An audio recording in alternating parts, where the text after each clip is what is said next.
welcome to Cooking with Pinehurst. This is Linda Dubs, my mother, and I'm Ashley Dubs. And today we are going to do a recipe for peach cobbler, and it is delicious. It's probably one of the most asked for desserts that we have when we do a buffet. Everybody likes the peach cobbler a lot. There's a couple different things you can do to the peach cobbler. We have done it where we've added pecans.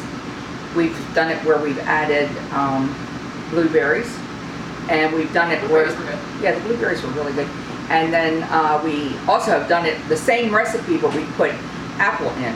So you can make it an apple cobbler. I mean, I guess you could make it anything you wanted to cobbler. Say you got a ton of strawberries, you could probably make a strawberry cobbler. I bet you that would be good. Yeah, that would be good. That would be kind of like a hot strawberry shortcake. Yep. Yeah, that would be good. We have to try that one. Today, what we're going to do is, now you have to realize that when we do this stuff, it's like large quantities. So you would not need. We need. don't know how to cook for two people. You wouldn't need a pan this big, but we have a pan this big. And the recipe, if you want the recipe, you can contact us at pinehurstevent@aol.com and ask for the recipe. But the recipe for this is going to be enough to serve 24 people. Now, once again, like we said with the muffins, you may say, well, I don't have 24 people, but you'd be surprised how people go for this stuff. And even if you don't eat it all in one night, it holds over okay. We've done it where we've had ice cream, and we've done it where we have whipped cream that you can top it off with. So whipped cream's always a hit. Ice cream's better. Yeah, ice cream's better, but you know, it's harder to hold ice cream when you have it on a buffet. Okay, so what we've done in this pan is we've put a stick of butter and a stick of margarine. If you don't like margarine, which normally we don't use margarine that often, but we're just following what the recipe says, you would put 2 sticks of butter, which is fine. You don't want anything like butter flavored Crisco or any of that stuff. You want butter or you want margarine. You go and you melt it. Now, on these stoves here, they have pilot light. So what we did was we just put the butter in the pan, set it over pilot light, and then melted.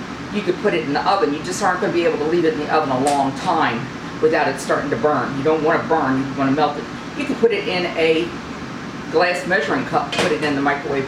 But once again, when you melt butter, you don't want to put it in for 3 minutes or something, because it's going to blow up all inside the microwave. Huge mess. I'm going to check the, hold on a minute. Yeah. I have a thermometer in the oven to make sure it's the right temperature. In this one, this is a convection oven, so it's going to be registering at 325. In your regular oven at home, I do 350 or 375. You should know whether your oven runs hot or not. Sometimes, even though you might think it's 375, it could be closer to 400. The computerized ones aren't bad. The ones that actually have the numbers come up on a screen aren't bad. It's the ones that when you have the knob, you never quite know whether you're going to get the right temperature. So it doesn't hurt to invest in a oven thermometer that can, you know, tell you exactly what it is. Baking has a tendency of being a science.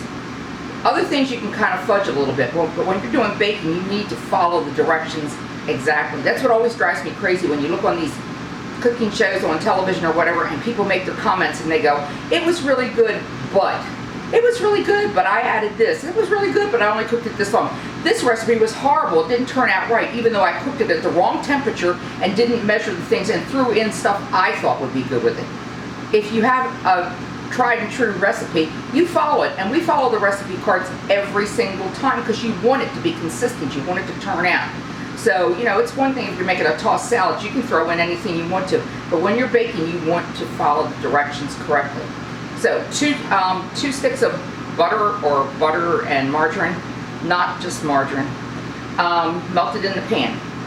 Now, what Ashley's done is she has drained off 2 of the large number 10 cans.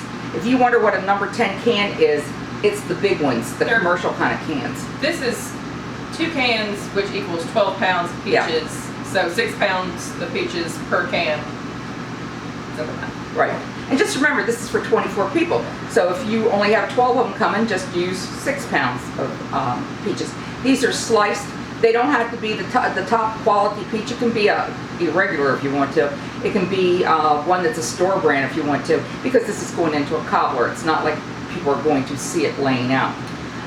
So that's been drained off. Out of this that we drained off, we've got a 1.5 cups of peach juice that we saved. We have a 1.5 cups of milk that we poured out. And what we're going to do on this is 3 cups of self-rising flour. The difference between self-rising flour and regular flour is this has the salt and the baking soda and everything in it. If for one reason you don't have that, look up on the internet what you need to put into 3 cups of flour to make it a self-rising mix, like how much baking soda and how much salt and everything that would go into this. But this is 3 cups, and this is 3 cups of sugar. So we're going to take the sugar and we're going to pour it in there and mix it around.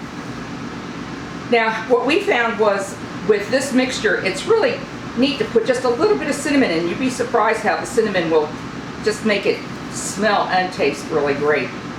So once you get the sugar and the flour all together, we're going to take a teaspoon of cinnamon and throw it in there and mix that around. Do it so that you see the cinnamon really distributed well. That smells good, and we haven't even done anything to it yet. It does. Okay, now what Ashley's going to do is she's going to mix in the liquids to this, and you're going to get like, you don't want to beat it to death. You never beat anything to death that has like self-rising things in it, because it makes it kind of not rise. Would you recommend a whisk? No, you don't want to whisk it. If you ever look, you never whisk biscuits, you never whisk muffins, you just use that thing. So pour that in. Yeah, she's pouring in the milk. You could, if you wanted to speed it up, you could put the vanilla into the milk. We're just going to put the vanilla into this as it goes. This is 1 teaspoon of vanilla. What do we do with the I get it. measuring spoon? Oh, here it is. Okay. 1 teaspoon of vanilla is going to go in there too.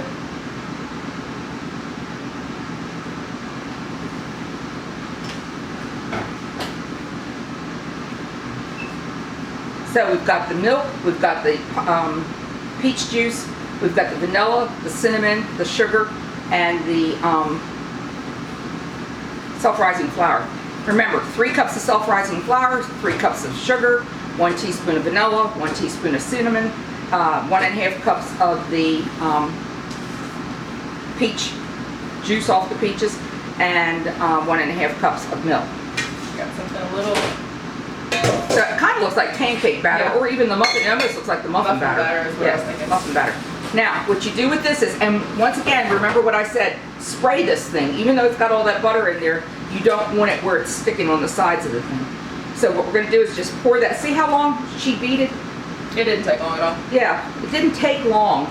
And it can still look a little lumpy. It's okay. You just don't want like big balls of lumps in there, but it looks like the consistency of the muffin or pancake batter. Mm-hmm. So she's going to pour that in there, kind of zigzag it, because you don't want the butter to go all over the place.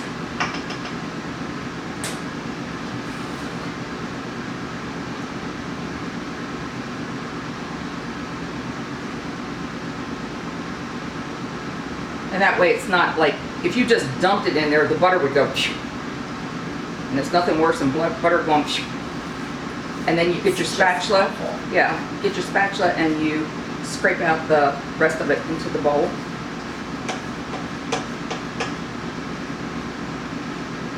Okay, now what you're going to do is make sure when you drain these peaches, you really drain them off well, because if they're real runny, if you just take the can, pour it out, throw it in the bowl, it's going to build up more liquids to it again. Lesson learned. Yes. So make sure that you put this into a colander and you let it sit maybe 15-20 minutes so that it really has time for all the juice to pretty much go off of it. It doesn't have to be bone dry, but you just don't want puddles of water in here either.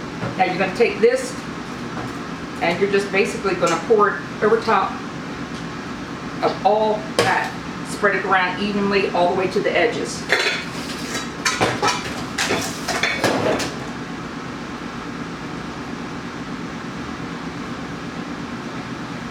Alright, now after you do that, I'm sure you all have seen these little packets of sugar. You can get these at the food store, or you can get boxes of this or bags of this.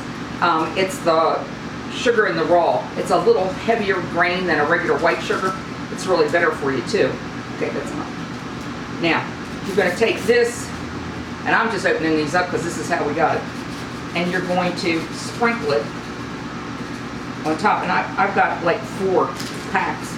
Or, like I said, if you had a box of it, you had a box of it, you could just measure up maybe 4 tablespoons. Sprinkle it over top.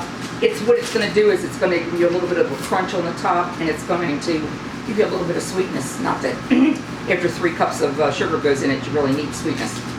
So this is what it's supposed to look like. You have the batter, you have the peaches. You don't mix the peaches in, you just kind of plop the peaches in and kind of just make sure that they're all over the entire pan. We've got the oven set for 1 hour, and how you can tell is when you go to open the door and you take something and you push those peaches back or something, this should look like it's baked. If it looks gummy, then you gotta let it in longer. Each oven cooks differently. So if your oven is running hot or low or whatever, and it still looks gummy, then put it back in for maybe 5 to 10 minutes at a time. You don't want to put it back in for 20 minutes because you wind up with burnt peaches in the thing looking horrible. 5 minutes, check. 5 minutes more if necessary, check. Yeah, because that's even what we do, even when we're putting things in the microwave. So like if we have a spinach dip or something that we have to heat up from a chilled stage, we never put it in for 15, 20 minutes. We put it in for 5 minutes and we'll stir it. 5 minutes, stir it. 5 minutes, stir it. And then that way it doesn't blow up all over the place. It doesn't burn the top. Burn the tops, yeah. And sometimes people don't realize that microwaves can burn things. Basically it just sucks all the moisture out of it, and it's no good after that. So we're gonna go ahead and put this in for an hour, and we'll be back and show you what it looks like.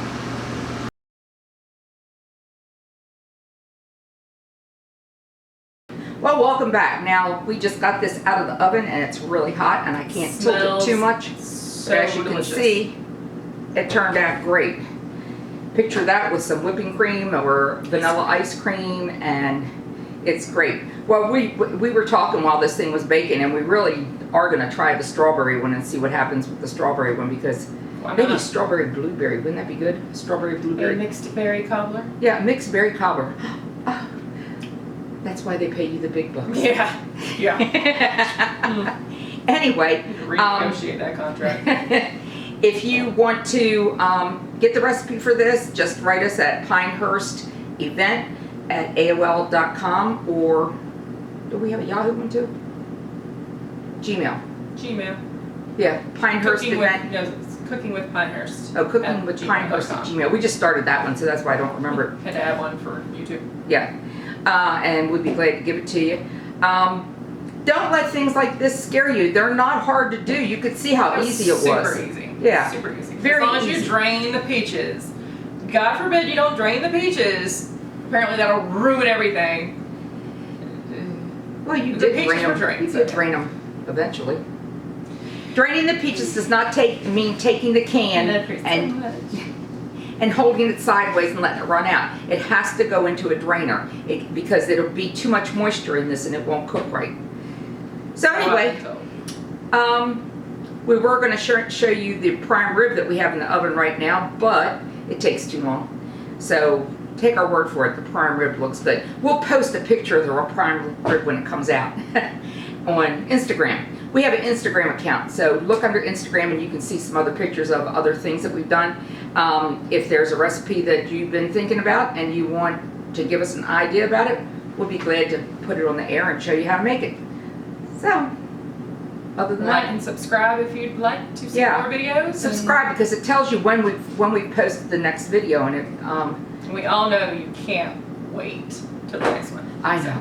I can't wait. I mean, I can hardly sleep at night. Yeah. My Fitbit says you were restless, and it was because I was so restless knowing that we were going to do this show that it's just a mess. Such the comedian.